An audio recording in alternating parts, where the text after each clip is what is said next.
Well, boys and girls, the day has finally come. It is the very last drive in the E34. And like legitimately the last drive. I'm literally about to go drop it off to the new buyer. Now, I know what some of you are thinking, and yes, I know a lot of you are very, very sad that I'm selling this car. Frankly, I am too, I'm not gonna lie. This is the very first car that I restored. It was the first project on this channel. But beyond that, it's such a wonderful piece of machinery. And it's timeless design. I can't stop looking at it every time I park it. But be that as it may, life is just forcing me to have to sell it. I have nowhere to keep this thing, and it's just far too nice to keep outside or in some dark garage collecting dust far from my house where it's never going to be driven. So as much as it pains me to sell it, I figured I'd take you guys on one last proper drive in the 530, and we can talk about, how the build went, my thoughts on the car, what I love about this car, things that I would probably change on this car if I were keeping it, and any advice I'd give to any prospective buyers. The first thing I want to talk about is the E34 platform, and specifically the 530. I think the E34 platform, if you can find a non-rusty, relatively original one, is a phenomenal platform. I would say this kind of late 94 into 95 production series has a lot more electronics and gizmos and stuff going on than the previous generations. And some of that is good and some of that's bad. Things like the E-box, ECU, the cooling fan, the fact that it has a temp gauge, all of that stuff didn't exist prior to 94, I believe, 93 at least.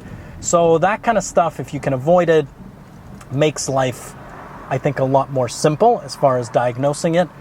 But they're all excellent. I mean, I've never driven a 535, but I'm sure it's probably very similar. And let's not even get into the 540s, like that's just a slightly different animal altogether. I do wish this car had a bit more power, but at the same time, just given how relaxed the suspension is, it's totally fine, actually. The other thing worth remembering is E34 parts, if you can find them, even if they're used, they're getting to be kind of pricey. I don't know about in Europe, but in North America, the salvage yards, everybody's having a field day because most of these rotted out. So you can find parts for them, but they're not super readily available, at least not anymore. And if you're buying new parts, ECS, FCP Euro, they carry some stuff that is genuine OEM BMW. I wouldn't recommend going to the dealers. They're just going to be way too slow and way too expensive. Just go to FCP Euro or ECS tuning. But even then, it's mucho dinero. Stuck behind a cabbie. Come on, cabbie. Get it together. Let's talk about what you really care about, and that is, what's this car like to drive? Well, the throws on this 5-speed manual are a little bit long by modern standards, but I classify this as like a GT car. This is definitely not a sports sedan. This is a cruiser. I mean, it's elegant, it's European, it has timeless design. You're not drag racing this thing. And for that, the long throws of this gearbox are wonderful. The engine is torquey. It's got, torque at all revs. It doesn't have a ton of power at low revs, but as far as torque goes, you're never wanting for more torque. Steering feel, this is probably the biggest difference between a car like this and a newer 5 Series or a newer anything for that matter. This feels like you're steering a physical machine. It feels like, there's a metal link between this shaft going down to the front wheels and you turning it. It feels heavy. There's feel through it. You feel little vibrations on the surface of the road. It's a wonderful kind of tactile feeling, and I'm gonna miss this. I'm gonna miss this feeling the more than anything. And people talk about the BMW driving feel and the steering feel. It is true for cars of this generation. This has proper old school steering feel. The next thing I want to talk about is the power. So 530i, lots of debate online, you know, it's a crappy engine, doesn't make as much power as the 540. Frankly, it doesn't really matter. Like I said, this is not a racing car. It's not a drag strip car. It's not a tuner car, at least not the 530.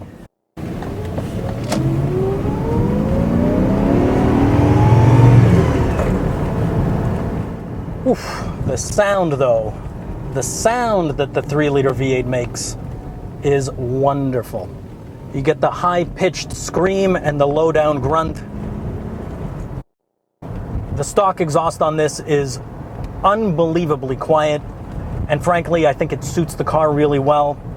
If this was a 540 or an M5, I would say, yeah, give it a little bit more kind of raspiness. And I think if I was keeping this car, honestly, maybe I would change the back muffler, just the back, for something like subtle, but a little bit deeper, a little more throaty. It is missing a little bit of throatiness, I find, especially kind of in the mid-range. But that's, you know, up to your tastes. Some people like that, some people don't. Now that I've fixed all the vacuum leaks, the engine is whisper quiet at idle. It's buttery smooth at all the revs. You know, the fact that BMW didn't make a V8 for like 50 years prior to this engine and then put out this masterpiece, and it is this smooth, is just staggering. Well done to them. Not sure how well you guys can pick up on the sound, but it is so luxuriously lush. That is how I would describe the engine note on this engine. It's refined, luxurious, throwing it into this bend over here. The body settles nicely. Yes, it's on original suspension. Again, if I were keeping this car, I would probably put, well, definitely new shocks, because it's going to need them at some point. I might lower it half an inch in the front, especially. It's got a little bit of a gap.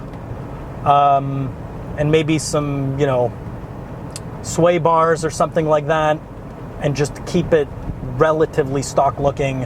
I think wheel size for an E34, 16s, 17s are more than good enough. You start putting 18s on it and dumping it, it doesn't suit the look of the car, in my opinion. Again, others might argue differently. I prefer the look of 16s or 17s, style 5s ideally, and a little bit of a drop.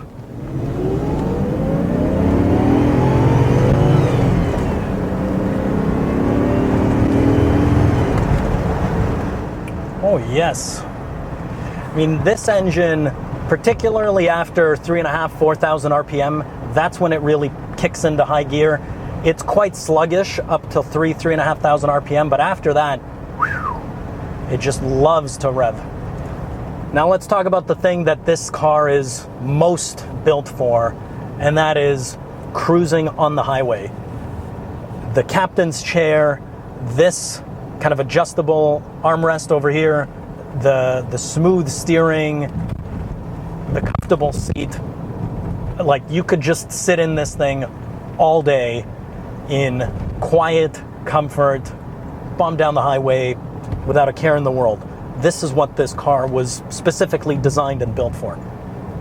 Another popular mod, again, if I was keeping this car and I was this close to getting it, I actually ended up buying it off of Kijiji, which is like a Canadian's Craigslist. I ended up buying an M60B40 intake manifold, and that's a popular mod on a 530 because the intake manifold is quite restrictive, and the 541 bolts right up because it's really the same block and the same engine, or a very similar block.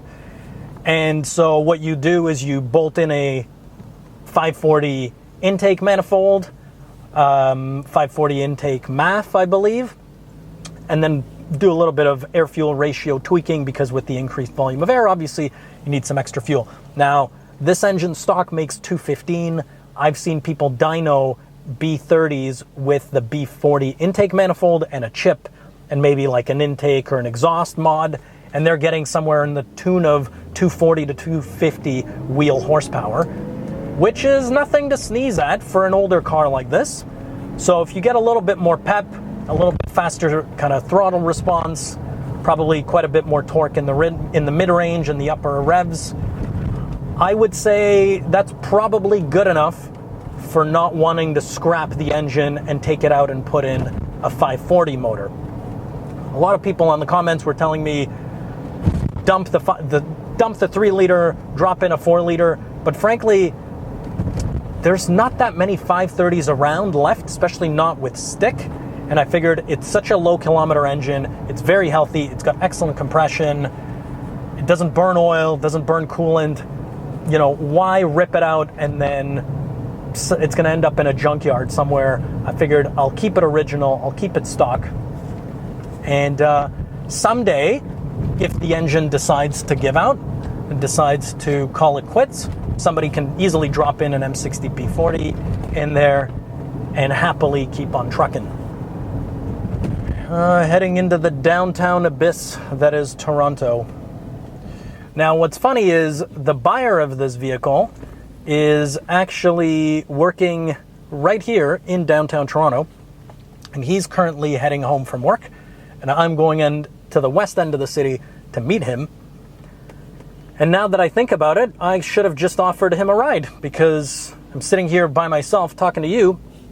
Could have had some company at least. Now, as far as what am I going to miss most about this car, without a shadow of a doubt, it is the devastating Euro clean lines of the exterior of this car. Absolutely nothing else looks like it. And the funny thing is, you know, 10, 15 years ago, people thought, this is kind of the crappy 5 Series. Everybody either wanted the E39, and then as kind of the last 10, 15 years went on, this, in my opinion, is probably the nicest looking 4-door sedan shape, body, design that's ever come out of Germany. It is elegant, it's timeless, it's just stunning, in my opinion. And even though it is an extremely narrow car, the front end is very aggressive, but in a very subtle way. And that's probably what I'm going to miss the most about this car, is kind of the subtle elegance, the subtle masculinity about it. It's just, if I could have a warehouse, now I know this is probably going to speak to a lot of you, if I could just have a warehouse somewhere, not too far, but not too close to home, where I could just collect specimens such as this, that's the dream, I think. That would absolutely be the dream.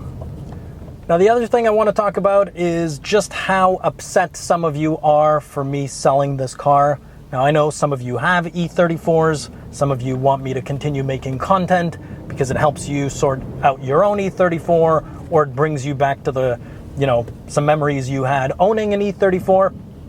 I get all that. My experience is, it's best not to get super emotionally attached to machines and cars and motorcycles and toys and what have you. I know that's a lot easier said than done. And believe me, I am not saying this because I've never done it before. I have. I had a Mark V GTI, my first brand new car. I loved that car to death. I had a red Ducati Monster 900 with a dry clutch and Termignoni exhaust for like 9 years. I loved that bike. Rebuilt almost everything on that bike except for the engine. I really learned how to wrench on that bike. And yet, sometimes there's a time for owning things, and then there's a time for parting ways with them. And that's just the circle of life. So, not to get all philosophical and annoying on you, but the reality is this car gave me my start with restoring a car. It most importantly gave me experience and the confidence to want to take on more and different types of projects. Without this car, there's no way I would ever venture into buying a 300,000 kilometer V8 M3 that, needs engine and suspension work and probably thousands and thousands and thousands of dollars in parts and hundreds of hours of labor. There's just no way in hell I ever would have plunged into that level of depths of madness of vehicle as what I just bought if I didn't have this as a base, as a starting point, as a learning curve. And now that's not to diminish the E34 or a 530 in any single way, but because it's a sedan, it's a V8, it's a manual, it's more or less exactly the same car, but there is a stigma associated with, oh, now you have an M car, or, you know, oh, you're fixing a Porsche, or you're fixing, you know, an M car, or you're fixing something exotic. Yeah, they have their own kind of complexities and uniqueness, but at the end of the day, it's still a machine, it's still a car, it's an engine, suspension, brakes, electronics, etc. So more than anything, I think it's just kind of given me that oomph to say, yeah, you know what, you can do it. You've done it with this. You can probably figure out how to do it with something else. Frankly, if I had enough money, I'd buy a broken Porsche or a broken Ferrari and try and do the exact same thing, because that is the point of learning. That's how you evolve. That's how you get better in life. And that's what makes life interesting. For me, keeping a car, polishing it, and staring at it in the garage and driving it on Sunday mornings, to me, that's not exciting. I get bored of that instantly, and I'm on to what's next, what else can I do, what else can I learn from, how can I stretch myself, how can I expand my horizons. That's why I am selling this car, because it is literally just going to collect dust. I would drive it once in a while, and that's it. It wouldn't get appreciated in the way that it should. So I'm sorry, my friends. I have to do it, and I hope you forgive me. And if you don't want to keep watching, that's okay. If you do want to keep watching, there's some very cool stuff going to be happening on the channel. And let's face it, I'm probably in over my head. So that alone, you know, to watch me struggle is probably going to be worth the price of admission, which is free, except for your time, obviously. Oh, look at that, a brand new 530 next to me. Wonder if this guy knows about the vehicle that is about to pull up next to him. Oh, and an E65 35. Interesting. 3 generations of 5 Series. Cruising down some gridlock. Oh yeah. That E60 has his headlight bulb burnt out. What else is new? Cruising at 100, buttery smooth. Even in 5th it pulls. 120, solid as a rock. Let's call our friend. Hey, I'm here at the destination. E34 made it like a champ.